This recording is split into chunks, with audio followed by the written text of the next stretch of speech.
Hi folks, the videos I'm doing right now are all going to lead to the full moon in Sagittarius video. So I did a video yesterday about Jupiter and Saturn squaring and Jupiter and Neptune getting ready to square. I'm going to do this video on Venus entering the sign of Taurus, of course, and I am going to be doing the weekly overview, and then we'll launch into the full moon in Sagittarius video. And all these kind of clump together, for lack of a better way of putting it, or a different way of putting it. I just want to get to something here. So this is a very simple and straightforward overview. Venus entered Taurus. Let me give you the exact date. Venus entered Taurus on the 5th of June for me, Pacific time, and enters Gemini on July the 4th. So from June the 5th to July the 4th, Venus is going to be transiting the sign of Taurus. The sign of Taurus has already seen, stay with me, the sun in Taurus from April 19th to May 20th. We had the new moon in Taurus on April the 27th, which meant that we had the month of Taurus all the way to May the 26th. Mercury came into Taurus on May the 10th and entered Gemini on May the 26th. So between April the 19th and May the 26th, the other personal planets, the Sun, Mercury, and the month of Taurus that was created by the new moon in Taurus on April the 27th, wrapped up. And each of those transits has its own meaning. When the personal planets are going over a particular house, in this case the house occupied by the sign of Taurus, it is both an annual review, and because the new moon occurs in that sign when the sun is going over that sign, it is also a time to plant seeds and observe opportunities that are coming towards you, and also execute on your own plans. You can almost think about in the house that we're talking about, wherever it is that Taurus sits, or any house, when a new moon occurs, 6 months later, a full moon is going to occur, and 6 months later, the next new moon occurs. So you can almost say that a year-long, a 12-month-long cycle begins whenever a new moon occurs in a particular house. So in the sign of Taurus, in the house occupied by Taurus in your chart, a 12-month cycle started up on April the 27th. And 6 months from April the 27th is going to be a full moon, culmination time, and 6 months after that will be the next new moon. So that's how a 12-month cycle gets set up. Whenever Mercury enters the sun illuminates, connects us to our intuitive ability to reflect on where we're at against where we want to be. The new moon creates a 4-week period of action to bring the part of the chart where the sun is transiting into alignment. Mercury increases communication and interactions from you and from others. And I'm going in the sequence that we're in right now. And then when Venus comes in, she, out of all this work that has been done, makes clear what's going to get taken to the next level. And some of you in the Taurus part of the chart, because I find that planets are particularly potent as they're entering a house, may have already experienced between, around, as you are hovering around May the 5th, a kind of a gift or a next step that Venus brought you related to the Taurus part of the chart. Some of you may experience it anytime between June the 5th and July the 4th. And there are two significant aspects being made, one more important than the other. The first of these is that next week, on the 9th, 2 days from now, Venus, now in Taurus, is going to square Pluto in Aquarius. And the more important aspect that we're heading to is that as we head to July the 4th, Venus will conjunct Uranus in Taurus. So When you have a sequence that the sun comes in, the new moon occurs, Mercury comes in, and Venus comes in some cases, one could argue that Venus may bring some sort of resolution or culmination. But I think it is better to kind of expect out of all the seeds that I've been planting, what is germinating? What gets taken to the next step? So let's say that you applied for 10 jobs when Mercury was going over Taurus. Venus may come in and say, okay, you're going to get an interview for one, and a recruiter may reach out to you for another. And so you're in planting seeds mode, and you get to take it in a certain direction. Now, culmination time often comes when a fuller moon is transiting the house where the new moon occurred 6 months ago, 5 or 6 months ago. So when you have a full moon in the 5th, 6th, and when you have the full moon in the house before, let's keep going with Taurus. When you have the full moon in Aries, Taurus, Gemini, around that time is when certain culminations may occur. Or you may feel like, oh, those seeds that I was planting, here's a culmination, here's visibility, here's an ending. Now, that doesn't mean that if you're applying for an interview, you have to wait 6 months for it to come through. It could be that something comes through, hopefully. You still have to show up for it. You still have to do your best. A new moon and Venus going through something isn't going to guarantee a successful outcome. We've still got to do our best and release the attachment to the outcome, whatever your process is for manifesting something, if I can use that word, as problematic as that word feels to me sometimes. We've still got to show up and do our best. And that is more important, frankly, than the astrology. But irrespective, and you know this and I know this, and I'm not going to be lectury about it, at least in my opinion.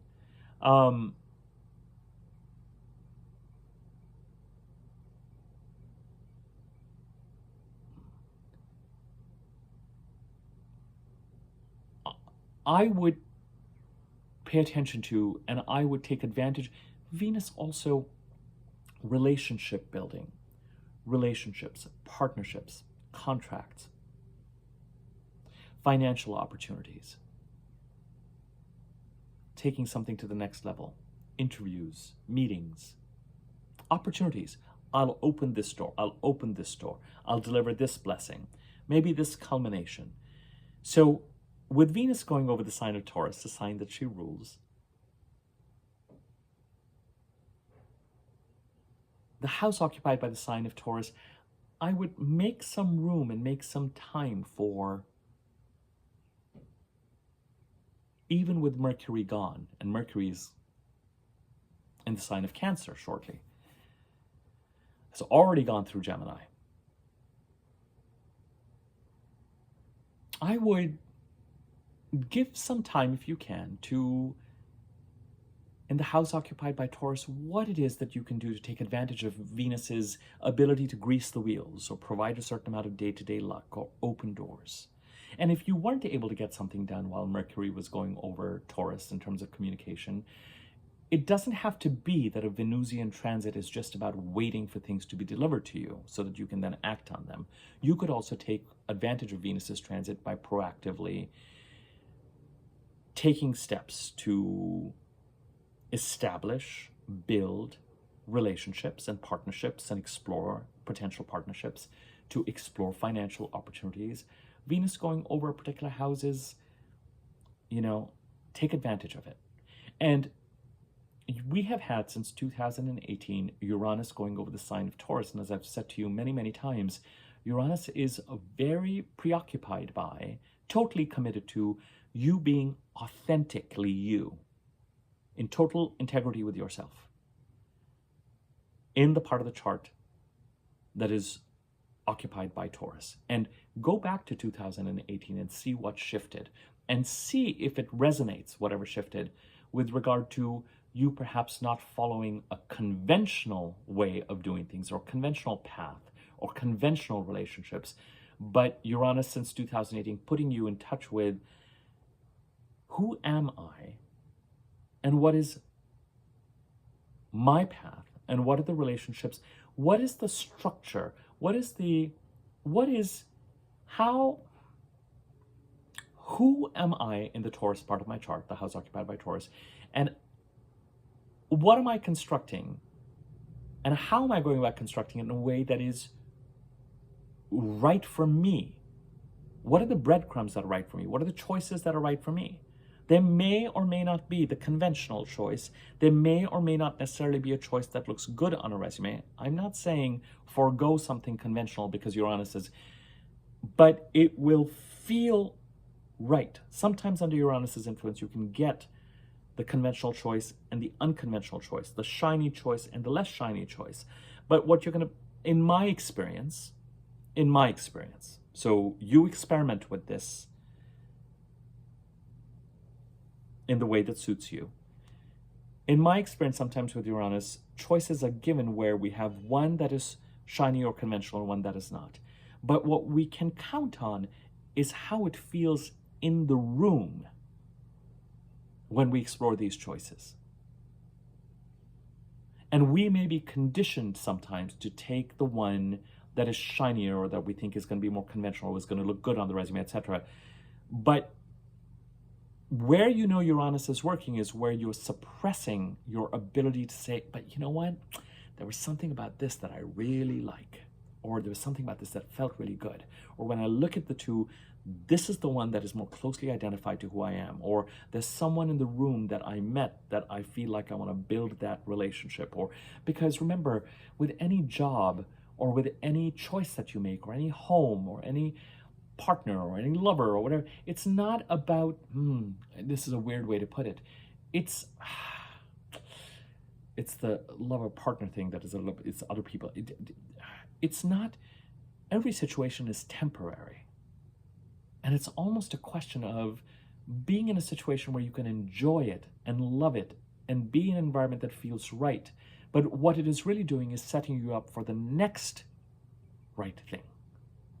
So that what happens in a particular room or a particular job that you take on for 6 months, 8 months, a year, 2 years, 3 years, if it feels right, not only is a pleasanter experience, a more authentic experience to you, but may also be putting you on the path that is right for you. Whereas that conventional thing may see you buried in something that never felt right in the first place.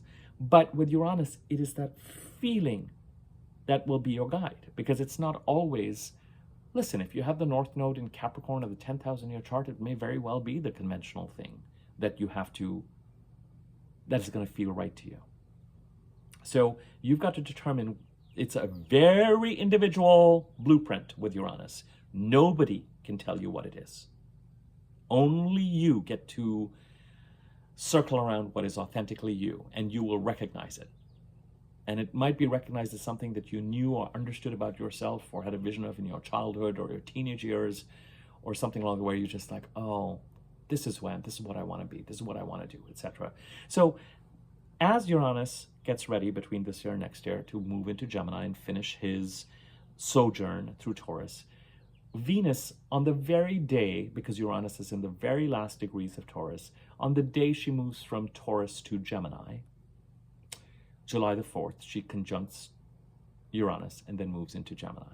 Now, it's not going to be July the 4th, but as we head to July the 4th, the very end of June, as we head to July the 4th, that may have that Venus conjunct Uranus feeling of the opportunity, the door, the yes, the no, the I'm going to take this, I'm not going to take this, I'm going to do this my way, I'm going to do this. That's when some of those things might start to really intensify or play out in a way that makes you feel like, oh, this is the door that is right for me. And as I said, you've got to determine what it is. Only you will know whether it is that conventional one or the unconventional, blah, blah, blah, blah, blah. But just because the sun and the new moon and Mercury have gone over Taurus doesn't mean that you shouldn't be in action. Now, on the 9th, Venus squares Pluto. So just be aware that Pluto is currently trying to dismantle what he needs to dismantle in the Aquarius part of the chart this year and next year so that he can construct through 2042 the edifice that is right for you. So some sort of Venusian action, either responding to an opportunity or building a relationship, or nurturing or growing or walking through a door that Venus has opened for you may be necessary, needed. You may feel the pressure to tap into Venusian qualities, take advantage of Venusian opportunities, to pursue opportunities in a Venusian manner, or that are Venusian in nature: relationships, financial, creativity, beauty, luxury.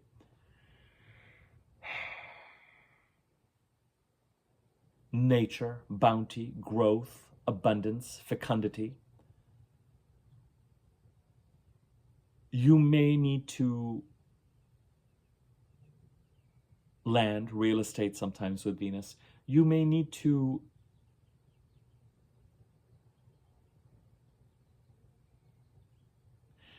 you may have some lessons that you need to process. You may need to show up in a Venusian manner in the Taurus part of the chart. And you may, with Pluto, over the past few days, and I've seen in some of the comments from yesterday's video, some of you really, the full moon in Sagittarius is so interesting, and we're in a place where all these squares are lining up.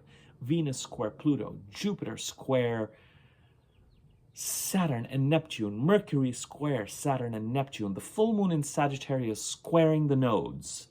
So there's a lot of, some of you already noted that there's a certain amount of, it's a forward moving time, but we can feel those locks and blocks and adjustments, and it's not trines where everything is just kind of flowing. There's action that is needed by the faster moving planet or the entity that the slower moving squaring entity needs in order to do what the slower moving entity needs to do. So we covered what Jupiter and Mercury, especially Jupiter, needs to be doing in the Cancer part of the chart to help Saturn and Neptune, particularly Saturn in the Aries part of the chart. Similarly, Venus may need to take some sort of Venusian action, respond to an opportunity, cultivate a relationship, take on a more Venusian persona in the 10th house. What am I saying? In the house occupied by, oh, how funny. I'm a Leo rising, so Taurus is in my 10th house. In the house occupied by Taurus in your chart, you may need to take on a Venusian persona or pursue a Venusian object, and it may be important to do so because it will help Pluto disentangle you from any power struggles or imprints or relationships or contracts or attachments that Pluto feels need to be loosened, or situations, so that the right thing can be created for you in the Aquarius part of the chart through 2042. Okay? These are the two things that I wanted to mention with regard to Venus coming into Taurus, and just the fact that Venus is coming to Taurus. It doesn't have to be a very elaborate thing. I don't always do videos on every single transit that is happening. But because this too plays a role to some extent as we head to the Sagittarius full moon, and because it is underway, and when I want to minimize, we're heading into a week where we have 1, 2, 3, 4, 5, 6, 7, 8, 9 astrological events. Whereas last week we had 4, and 2 of them concerned, and 3 of the 4 concerned Mercury. As I said to you in last week's weekly overview, it was a benign weekly overview. As I was preparing for this one, I was just like, oh, there's a lot going on this week astrologically, but it's not intense necessarily, except that we're heading to a full moon. But the bottom line is I wanted to get some of the information out there in these shorter videos, so that by the time I do the weekly overview tomorrow, we are tomorrow, Monday, we've already got some of that information processed and underway. There are 3 ways to engage with me. The free content I put out on this website, by becoming a member, $6.99 a month, where I post rising sign content, rising sign related content, or by getting a personal reading with me. The email address to which you can write to get a personal reading is in the description box below. Information on how to become a member is in the description box below. And please feel free to subscribe to my channel if you haven't already. When you subscribe, bell icon next to the subscribe button, click on the wiggly bell icon on top and you'll be notified whenever I do a new video. Feel free to tell people about my channel if you find the content useful. You can contribute to the channel by using the thanks button underneath this video or donating to the channel. Information donations is in the description box below. You can contribute to this channel for free by liking this video and or commenting on it. Thank you for your support. Just another tidbit here for something for you to reflect on related to the house occupied by Taurus in your chart till July the 4th. I've been talking about Venus coming to Taurus a lot. So just,